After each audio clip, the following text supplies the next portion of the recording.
Uh, Alrighty. All right. Welcome back to another episode of the Central Roundtable podcast. Sorry, buddy. What's going on, May? How you doing, man? I'm good, brother. How you doing? Pretty good, pretty good. Excited to be here today. Absolutely. Just came back from vacation, so I'm very excited, like you just said, to hop back on here and have a great conversation. Yep. I think we both fresh off the hills because when I the last episode we recorded, I think I went on vacation that next week, and then you went the following week after that. So we both fresh off of some trips. Yeah, I think we're supposed I to. just thought about that. Yeah, because we were supposed to record. Yeah, and Yeah. then we were supposed to record last week, but then we ended up pushing it back because I was fresh off vacations. Yeah, that's what's up. It's Right. that time of the year. Absolutely. Get Did back you in enjoy touch your- with yourself. I did. I had a good time. Oh man, I had a real good time. And now I'm down here, like I already told you earlier, in NOLA, having even more of a good time. I love this city.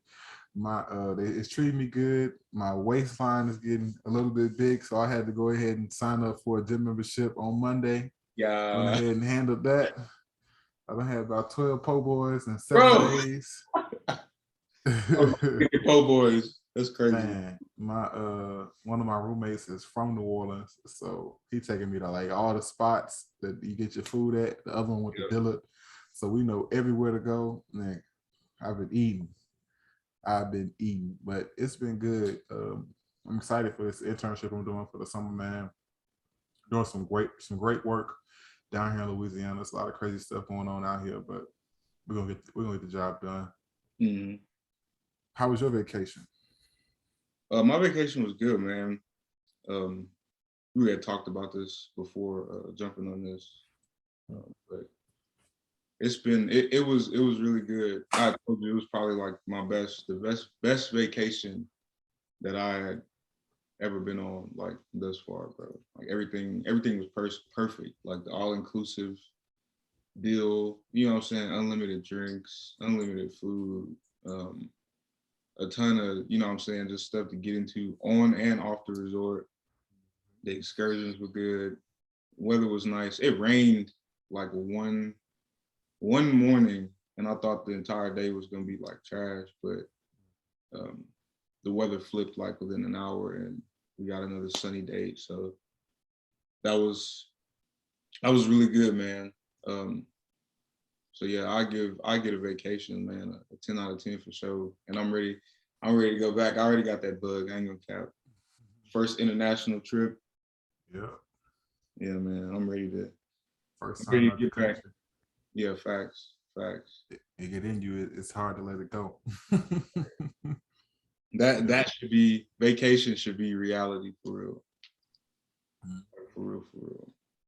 Well, you know what they said on the other podcast? The chick she said she don't want no nigga that got a 9 to 5 because she want to be able to go to Jamaica at the drop of a dime. You saw that Twitter video? I think was it?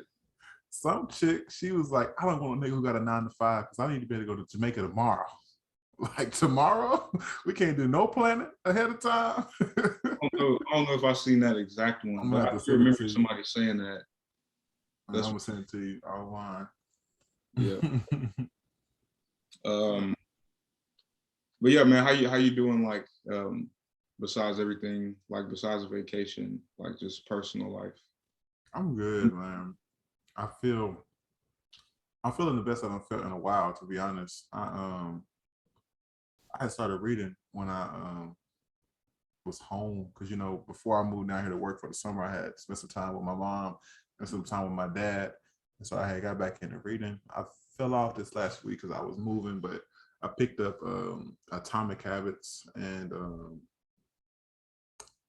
other one is called You're Your Best Thing, and it's like a collection of essays about Black vulnerability, Black trauma. I always forget the last part, but it's really good. So I've been reading that. I'm gonna start Crazy Faith. I just pulled that out. So I got a few books that I'm gonna start working through for the summer, and I'm gonna read the Miseducation of the Negro. because I've read it, but it's been like a long time. I need to reread that. Mhm. So I yeah, man, I'm good personally. Honestly, I'm in a good space. I feel good. I feel happy. You know what I mean? Which is like I think a lot of times we're chasing happiness, but I'm like I've been in a constant state of happiness since the semester has ended. So I know that's partially because I'm just was excited to be out of school, but another part of that has been I've been real intentional about paying attention to my what I need, what I want, and just being present, you know, where I was in those moments and not worrying too much about other circumstances, other realities, just being aware of the moments I was actually in and not everything else. So that's been good for me. How about you? I'm good too. Um, this trip really allowed me to kind of like just let go of everything, um, put things into perspective. Like as far as like me um, stretching myself across all these different things I'm trying to do. Like on the way back, I had kind of gotten I had a thought about maybe putting screaming kicks to the side and focusing on the things that are gonna excel quickly. Because as far as like that little, you know, as far as that company, it's like low volume. Um, you know what I'm saying? It's super duper like taxing as far as like work. Like it's crazy, bro. Like I'm literally this is my first time like talking about like the actual details.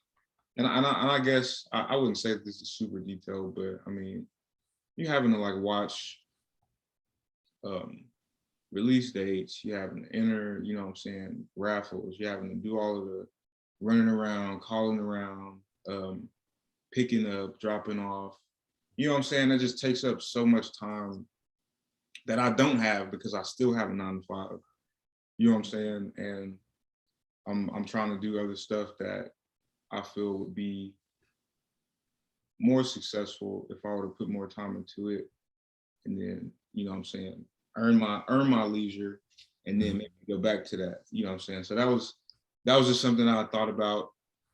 You know what I'm saying? Just giving myself more time to focus on, you know, important things, um, as well as like reading. You know what I'm saying? Just my mental um, and whatnot. But overall, like just besides thinking about like just restructuring my the things that I'm trying to pursue, um, I'm doing fine, bro. I'm really good.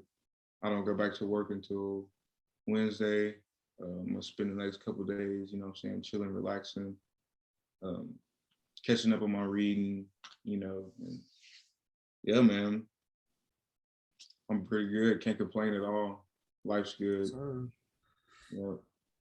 Um, we can go ahead and jump into today's topic. Um, got this topic from what's that? Shout out to what podcast is that? I forget. Um, Free Value podcast. I was listening to them a little while back, and I heard them mention the circle of influence, and this is like I think the Abraham law. Um, and I'll give y'all like the definition, and we can start this off like with a question. So your circle of influence are the things that are the things that concern you that you can do something about. And it says, for example, you may be worried about the economy or climate change or coronavirus. That would be your circuit. That would be your circle of concern because you can't do anything about that. But your circle of influence are the things that you can control. And it says that your circle of influence is your proactive focus, and your circle of concern is your reactive focus. So by being reactive, you're actually being negative, and by being proactive, you're actually being positive by focusing on things that you um, can control. Um, so the question that I wanted to ask to kind of get this conversation kicked off is, why do you think it's so common to prioritize your concerns and neglect the things that you can control in life? Why do I think it's so important to prioritize concerns and neglect the things we can't control? So why do you think it's so common to prioritize our concerns? Mm-hmm. So like, I'm gonna give an example. Like, I don't know, say I'm just trying to pursue something, but I'm more worried about, more concerned about the outcome than the preparation. You know what I'm saying? So I feel like it's common. It's a common thing we do. Like, you know what I'm saying? It's fear. Um, we focus on the thing that we can't control, and we don't focus on the thing that we can't control. So Mm-hmm. why do you think it's common that we prioritize our concerns over the things that we can't control? I mean, I think that kind of like goes two ways, right? So the first thing I think is that we live like in this, we all live in this, and I think we all fall guilty of living in a society where we want like this microwave thing. We just don't want to. We want to see things happen immediately. Like we don't want to put no work in. That's what it comes down to. Everybody wants to benefit. Everybody wants to reap the rewards, but nobody wants to do the work that it takes to get where we want to go. You know what I mean? A lot of times, and I think I know, speaking from personal experience, sometimes the biggest thing I think about that type of thing with all the time is like with weight loss. Like I'll I know I know what it takes and what power I hold to change my circumstance, but instead of doing that, I'll just be like, well, I'll look for either an easier way. I often find myself like before my vacation, right? I find myself I wasn't where I wanted to be fitness goal wise. So like, well, let me see if I can find something that I can get one, drop 5-10 pounds in 3 days. That's not possible. You know what I mean? Like let's be realistic. Yeah, You're not gonna lose that much weight in a few days. But if you would have implemented a plan in April or stuck to the plan you implemented in March and worked through April and May, then you would have been where I wanted to be by the time my vacation actually came. right. And so I think that a lot of times, and before I get to my second point, I think a lot of times though we do that anticipating like their result, and I think when we may even start off working towards it or addressing that issue, but then we fall off and don't get back in the rhythm and change the things we actually have the power to control and start leaning more into the other stuff. But also, I think that goes back in another conversation. I mean, goes back to faith in general. You know what I mean? Like That's a good one. it goes when that question makes me think instantly about I can't. Oh, I just lost the quote, but that is what our relationship with God is about. You know what I mean? Not worrying about the things that we don't have the power to control, and only changing the things. Our influence is strongest over the things that we have the absolute ability to control. And so I think in our walks in faith, I think that's why a lot of us struggle with it, because we're in a season in life when a lot of folks are looking for God, but they don't know where to go.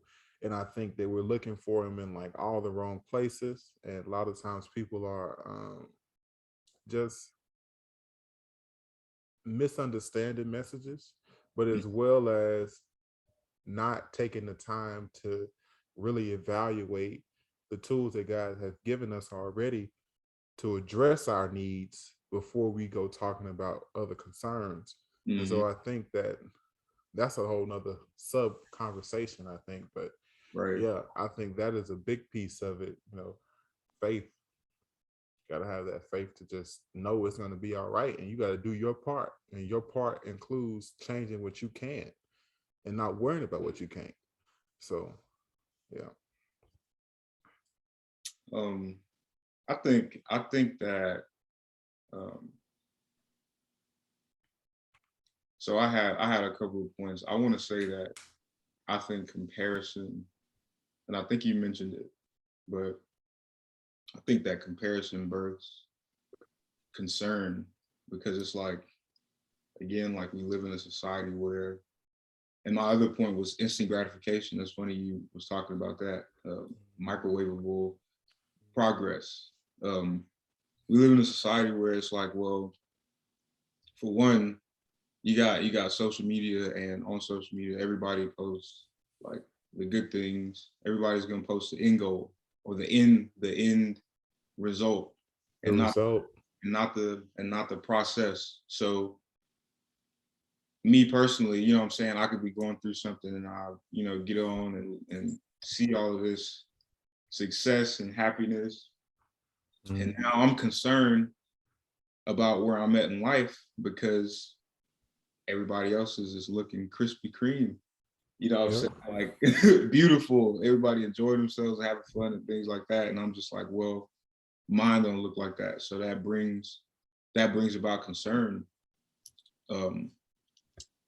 But what I feel like the thing that we have to teach ourselves is to, again, I want to say, like, again, like embrace the process. And I talked about this. I forget which episode it was. Second, maybe it was the last Probably. one. Yeah, but embracing the process, you know, because at the end of the day, our job is to control what we can control. You know what I'm saying? We communicate our concerns to our Father above and do everything else. And you know what I'm saying? That's how it's supposed to work. We got to let him do his part, basically. But yeah, so I had comparison, instant gratification, and uncertainty. I think that it is. I think we prioritize our concerns over things that we can control because of that, you know, that little gray area that you have in between, you know what I'm saying, where you like, oh, well, I really don't know what's going on. Right. So we as people, you know what I'm saying, like whenever you give us like an uncertain instance, we automatically gravitate towards the negative side of that. You know what I'm saying? Because we're human. You literally have to train yourself to think positively. But happiness is a mindset. Happiness is a state of being. What is it? A state of mind. Happiness is a state of mind. That was evading me for a second. Yeah. Yeah, but uncertainty brings, you know what I'm saying, fear of the unknown. And, you know what I'm saying, we stuck thinking about, you know what I'm saying, just the uncertain, you know what I'm saying, the uncertainty, the things that we can't control. And it's like, well, just gonna continuously be running myself in a circle, thinking about these things that I can't control when I could be looking at, you know what I'm saying, what'd you say earlier? Being where your feet are. You say that quite a bit. Yeah, I stole that from somebody, but it's my saying now. Yeah, but those are things that's why I feel like we as people prioritize our concerns over what we can control. I think it's an outside influence. But I wanted to jump into because there was a proactive side and a reactive side. I want to jump into the proactive side and speak specifically about controlling your surroundings. You know what I'm saying? Like the things around you, the things that influence you to do what you do or whatever. And I also had a question for that one. So, and this is a simple one. How big of a role do you think the things you surround yourself with play in your life? Yeah. You are what you eat. You know what I mean? And I think that I like to use the word eat in like a metaphorical and a symbolic sense, because you know when you go to church, that people say a lot of times I'm hungry. You know what I mean? My soul is hungry for a word from God, or you know, and you physically we eat. You know, we physically are what we eat and what we consume. When we watch TV, we're consuming social media, we're consuming knowledge. When we read books, we're consuming thoughts and ideologies through the conversations we have with people. And so I think it's everything. I think that I really think that there may be studies already about it, but I think that people, and it's like when you're learning something, a new subject or something. You know, some people learn better just by talking through things with other people.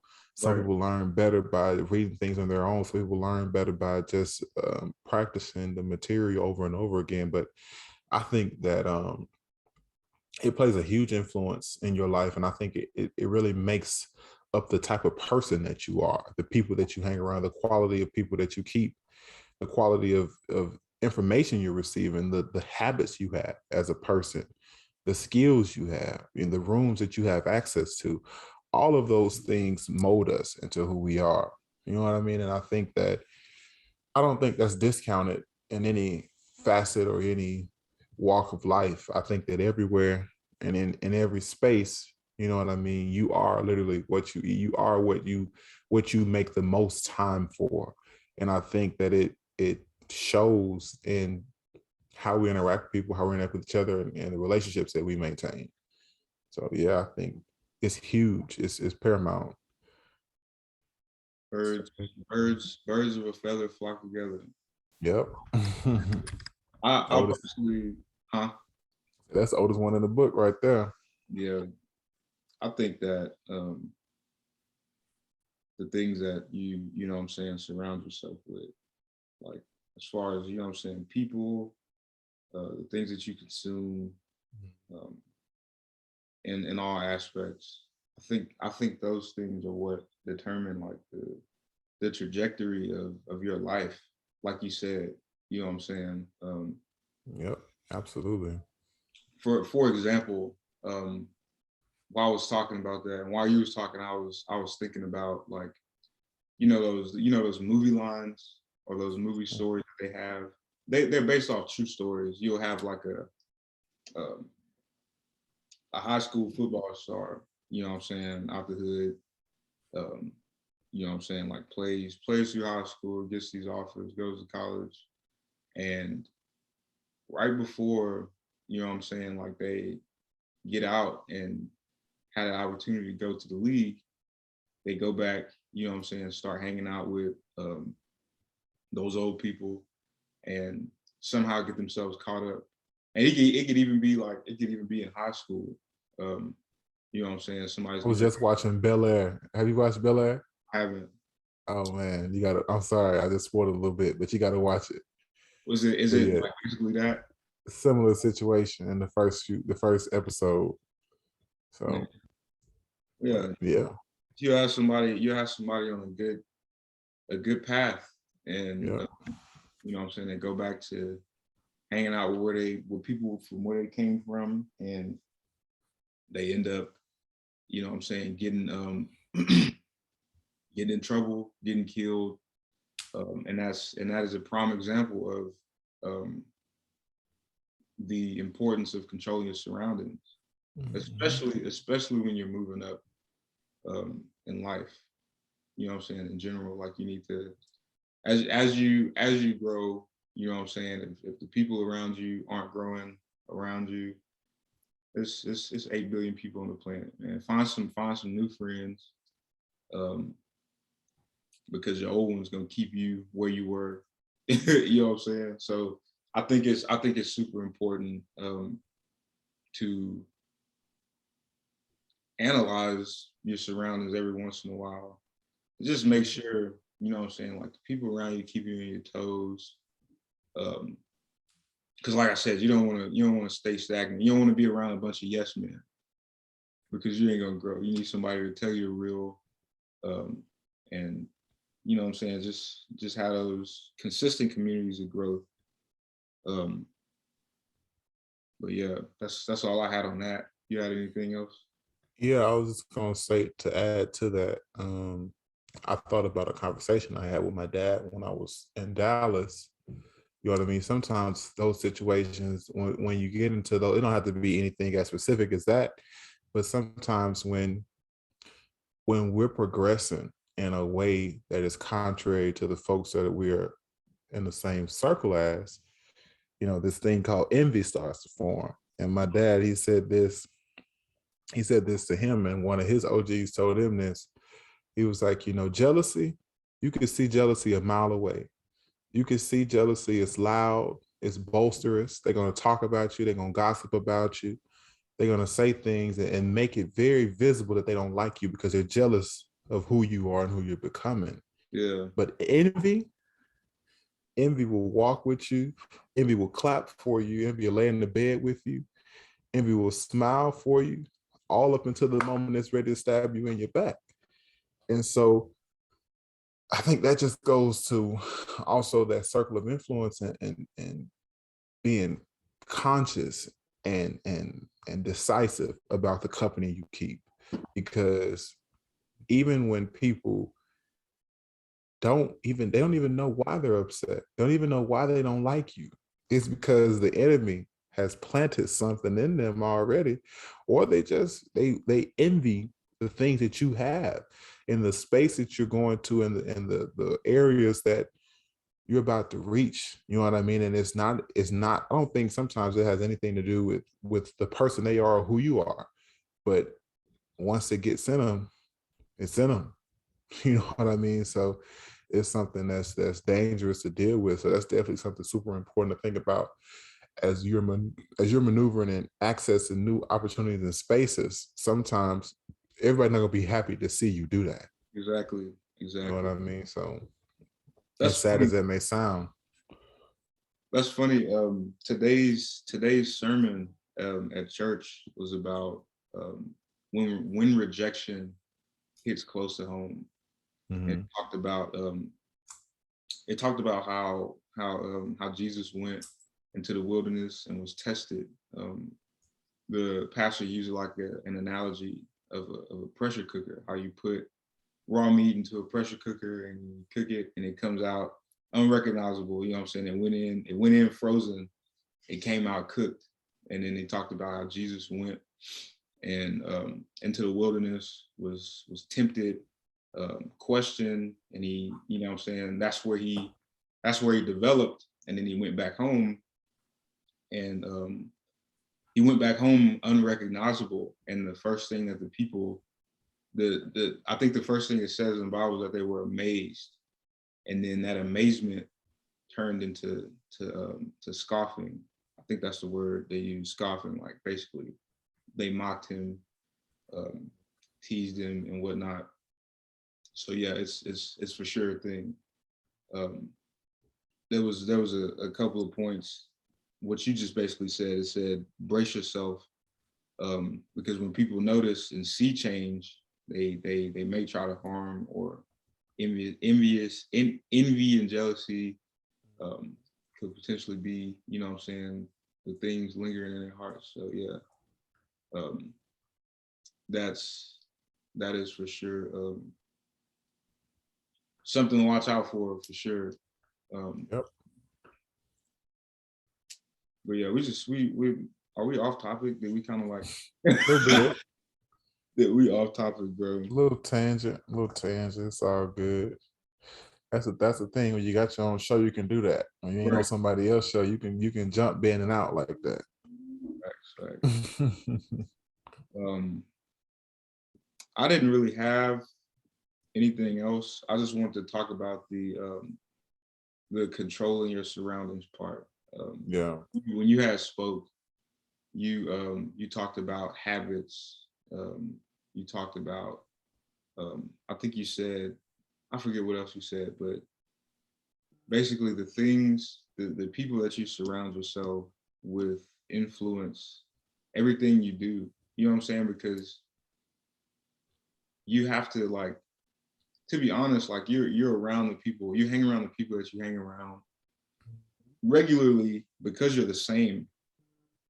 So if you have any you know what I'm saying, just Whether you like it or not. That's right. an important part. That whether you like that or not, the people you hang around are a reflection of who you are. Exactly. Mm. Like you could say, oh well, I I don't do this, I don't do that, but they do. That don't mean I'm like They that. do, You, right? you tolerate it. You know what I'm saying? So in your eyes it's okay, but you see it as, oh well, that's no harm. I'm cool. But in your head it's like, well, Yep. like Yep. I'm cool with that in a sense. Yep. Um Betraying yourself because you're allowing that their behavior to go unchecked or unreconciled if it's something that's in contrary to what you say you are about as a person. You know what I mean? yeah. So that Yeah. is so big and so true. And I think that it's reflective of society because a lot of people like to run in cliques and groups and they'll say, oh well, yeah, we the biggest thing right now is people always like everybody looking for a come up right now. Like everybody's running together. They like I saw something talking about how people just don't have friends just to be friends. Like everybody has a friend group that they're always like kind of like networking and things like that with. But I Right. also think the inverse of that is a lot of people don't have friends to build constructive conversations with or like to build out like positive impacts with. So I think like a lot of people only have friends to do things that aren't necessarily negative to life, but they have no value either. If you only have a friend group that you only just going out to brunch with or just like BSing with all the time, if that is something that honestly brings value and happiness to your life, okay, maybe. But if it's something that's not helping you, I mean, I guess grow as a person, but also just be a better human, I guess I would say, then is it something, is that something you want to be tied to? You know what I mean? That's how I look at it. It's like it's one thing to do it and enjoy the people. Like you can have friends that you hang out with and you go out with, and if you have just a friend group in general, but if that is the primary purpose, where it's just like recreational, not no activities that are stimulating any other type of your emotional intelligence or your intellectuality, are is that a group you need to really be hanging out with? You know what I mean? That's what I think about. So yeah, you're not. So I think about things like that when I think about that topic and really those type of conversations and thinking about what ways is this relationship, what way am I serving them and what way are they serving me, type thing. And that's not necessarily that it has to be something that's always like a monetary or transactional benefit, but it has to be something that you have to be getting something from relationships. You know what I mean? That's why we maintain Right. them. Whether that's emotional support or whatever it is. So Especially at this big age. You know what I'm saying? Because this is where life is really hitting. You know what I'm saying? So it can't just be we're gonna all go shits and giggles all right the time. to extinguish situations. It's got to be like some sort of seriousness. Yep. Why do you think it's so hard for people to um, recognize those? How can I say it? Um, why do you think it's so hard for people to like recognize the relationships that don't really have value? Do you think? I, Do you think? Do you think that? Um, now this is, oh man, this is something that I want to talk about. Normalized counterproductivity. Do you think that that is actually normalized, like mm-hmm. thing Yeah. that we do, which is why people see it as normal and not a problem and stay in it? Yeah. I think comfort comfort breeds complacency. And so I think that anytime you get in a position or in a situation where that's what I was about to say to the first question, but where you're doing something, you do something enough times, it becomes a habit and then it becomes normal behavior. So Right. if you continue to do something and you stop, you lose the the process, the steps of it doesn't even feel like you're doing anything. It becomes habitual. Now it's like it's something I do without thinking. And so naturally, if you're doing it without thinking, it's not you're not going to see any wrong in it. And so I think that it's easy for us to get caught up with, speaking from personal experience, it's easy to not think even I hate to use the term bad or negative because I don't think that they're bad or negative groups, but I think that if you say that you're in a space where you want to move a certain way and grow a certain way and act a certain way and be a certain way, your primary group cannot be one that's not adding to those traits that you say you want to do. That's Right. like going to therapy and not doing nothing the therapist said. Why are you going to therapy? You know what I mean? It's like you're getting all the tools you need. You have everything you need to be successful. You sat down, you study for the exam, you know what I mean? You practice, you got ready for the game, and then you got up there and you didn't even put your shoes on to play. Right. Or you didn't even pick up your pencil. So it's like, why would you even put yourself in that situation is what I think about it as. And it's not something that it's like you don't have to do it ever or at all. It's just like for that time period, is this best serving you? Is this going to help you get where you want to go? You know what I mean? That's what I think it comes down to at the end of the day. But yeah, I think society, the culture has definitely normalized a lot of things that it has made things acceptable that we really wouldn't normally, deal with if we were saying we want to do certain things or be certain types of people. But we have, because of, just I guess sometimes our desire to just to want to be in, you know what I mean? People just want to sometimes just be like in it, and they see everybody else, like you said earlier, oh, they doing this, they got that going. Let me go ahead and fall into that too. You know what I mean? So I think that sometimes breeds that desire to jump on the trend and do what everybody else is doing. So I think it's a lot of things, man, but I think that's the big thing. So I also see like it as it being like a quick out. mm-hmm. Normalizing counterproductivity. Like it's counterproductive to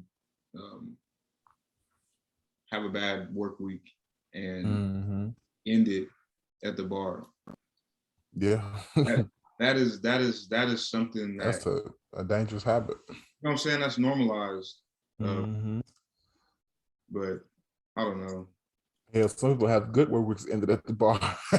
Uh, I said some folks have good work weeks ended at the bar. So but that is, all of that, those type of activities, those behaviors, the behavior, that's what I was looking for. That word was not coming to me earlier. yeah. Yeah. But that's like shit like that is counterproductive. But no, I feel like majority of people don't see it that way. Like I Yeah, said, they don't. it's a quick out. Like this is something that's Everybody does it. It's acceptable. better Mm-hmm. and whatnot. But Yeah. that's just, We have to, huh? we'll have to put the explicit rating on this one. We've been cussing like a mug on this Right. episode, boy. I'm dead. That'll be all right. I got comfortable. 5 episodes in the game, boy. That's how it's supposed to be. We might have to change it. Yeah. Needs to be mild on here, but yeah, I don't really have much else to speak on for real. I just think that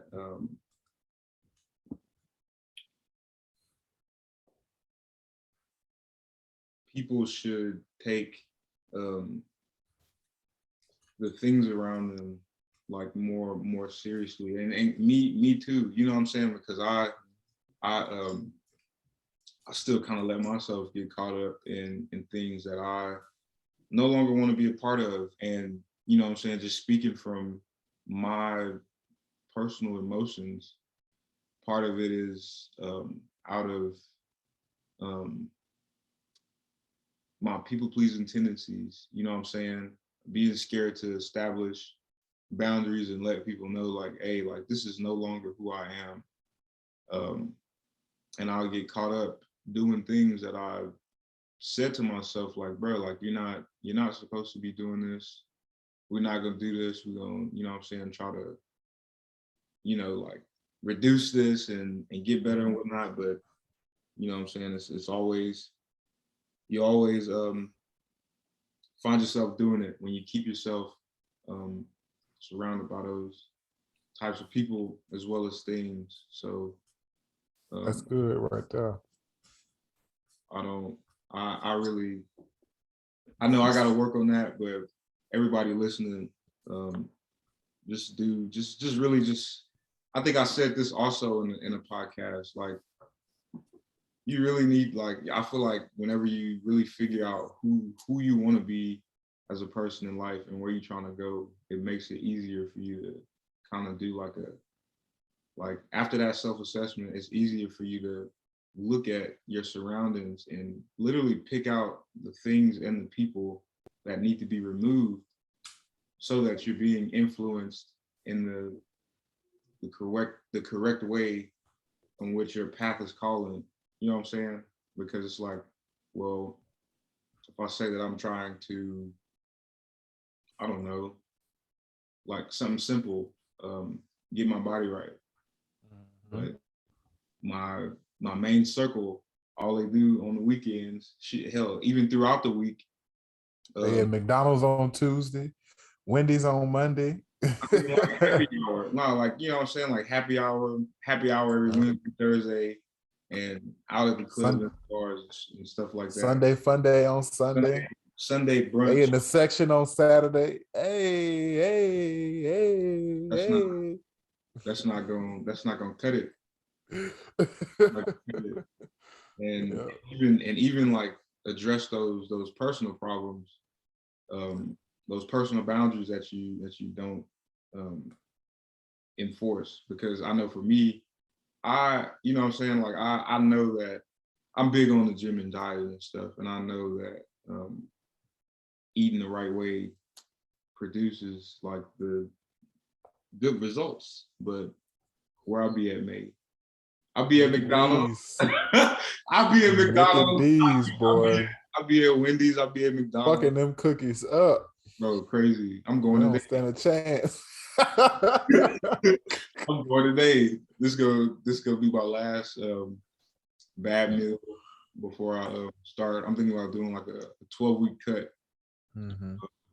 So yeah, like I did want to say real quick, I hate to interrupt you, but I thought you said something really good about boundaries. And I think that a lot of times in relationships, I had saw something on Instagram. It was a post about boundaries, and some people were like commenting under it. And someone has commented that, I learned to interact better with my boundaries when I learned that I only had to really communicate them with myself, because the only time, well, it's just not communicate with you, because you have to communicate boundaries to other people sometimes. But she said when she realized that they were most important and most, like, no one can disrespect your boundary unless you allow them to.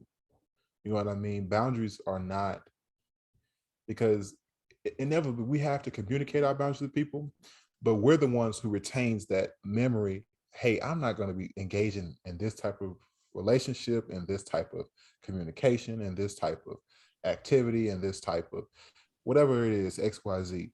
We're the person that holds that memory. And so when we allow people to talk to us in a way that's disrespectful to the boundary that we have set, that's disrespecting the boundary we have set, or when we participate, you know what I mean? Like you said, that people pleasing tendency, that self-sabotaging tendency. I left my self-sabotage book in Lubbock. I'm so mad about that. But when we start self-sabotaging and start going against the boundaries we've set, then ultimately we only can be mad at ourselves because we have set that boundary and we haven't enforced it. You know what I mean? Because we have you allow someone to violate it. It's like boundary violations can't go unchecked. And when they go unchecked, you're the only person you can hold responsible is yourself. So I thought about that when you said that. I saw that on Instagram. I can't remember who said it. Someone commented under one of those like Alex Noel posts and put that on. I was like, that was flames. Yeah. I'm sorry to interrupt you though. I just had to get that in there. No, you fine, man. I wasn't I forget what I was saying, but just to kind of wrap things up, I didn't have any tips today, but just kind of like piggybacking off of what I was saying, like really take your friends, like the people that you hang around, the stuff you listen to, um, the stuff you watch, like everything that you consume by way of the mouth, by way of your eyes, your ears, um, all of that stuff influences you as a person, um, the people around you as well. So um, when you have control over those things, you have control over your life. Control over your life. You have control over your life. Um, but yeah, um, thank y'all for listening to another episode. Muchas gracias. Thank y'all for following. Thank y'all for supporting. Yeah. Always overwhelmed, even though, like,